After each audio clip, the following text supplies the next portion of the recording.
Histoire d'enfance, l'ombre à la porte, laissez-moi poser le décor. Ma chambre d'enfant, papier peint bleu en bas et jaune en haut, le tout séparé horizontalement par une bande sur laquelle on pouvait y retrouver des dauphins et des baleines. Puis il y avait plein de jouets autour de mon lit. Je dois avoir entre 4 et 6 ans au moment des faits et je ne me souviens pas de tant de choses de cette période, mais une nuit en particulier restera gravée dans ma mémoire. Alors que j'étais en train de dormir, je suis réveillé par une sensation effroyable, je me sentais comme observé. Je me mets debout sur mon lit et je commence ainsi à regarder autour de moi. Mes yeux essayant de s'habituer à la pénombre, je ne pouvais voir clairement, mais grâce à une lueur en provenance du couloir, je pouvais apercevoir quelque chose d'étrange.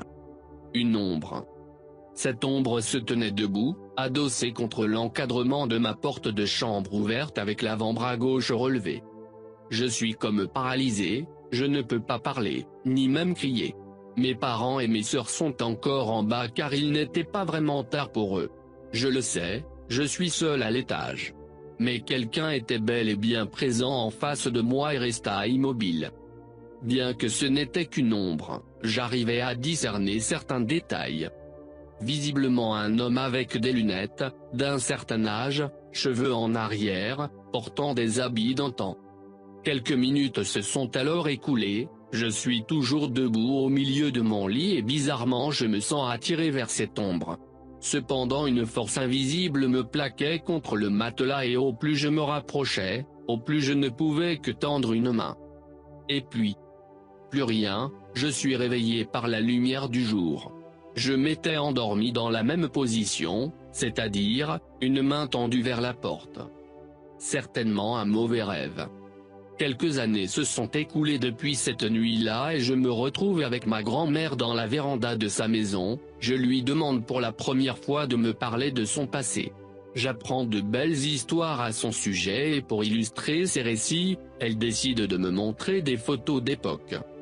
Soudainement face à une photo, je me fige et je deviens blanc pendant ce qu'il me semblait être une éternité, mon sang s'était glacé et je ressentais des frissons partout, j'étais comme en état de choc.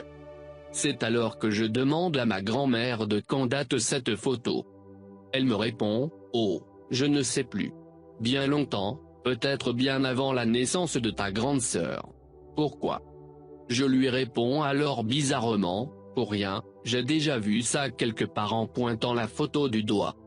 Elle me rétorque de manière vive et énervée tout en m'arrachant la photo des mains, « Impossible, je garde cette photo avec moi précieusement dans ma chambre. » C'était la première fois que je voyais mon grand-père et il était dans la même position que cette ombre.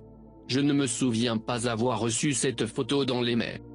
Je comprends sa réaction, elle conservait ce qu'elle avait de plus cher et le fait que je parle de cette photo l'ait vexé. Peut-être. J'ai compris qu'il ne fallait pas parler de lui, certainement un sujet tabou. Et à ce moment, je réalise qu'il n'y a aucune photo de lui d'exposée dans le salon, alors que l'on peut retrouver des photos de tous les membres de la famille. Mon grand-père côté paternel est décédé quelques mois avant la naissance de ma grande sœur, soit plus de 10 ans que la mienne.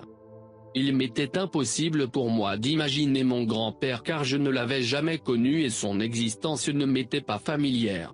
On allait toutes les vacances chez ma grand-mère et il ne m'était jamais venu à l'idée de parler de cela. Pour moi, ma grand-mère était toujours seule et je ne m'étais pas encore intéressé à son passé. Je trouvais ça normal qu'elle était seule. Pourtant, aujourd'hui encore, je me revois enfant debout sur mon lit, les yeux rivés vers cette ombre.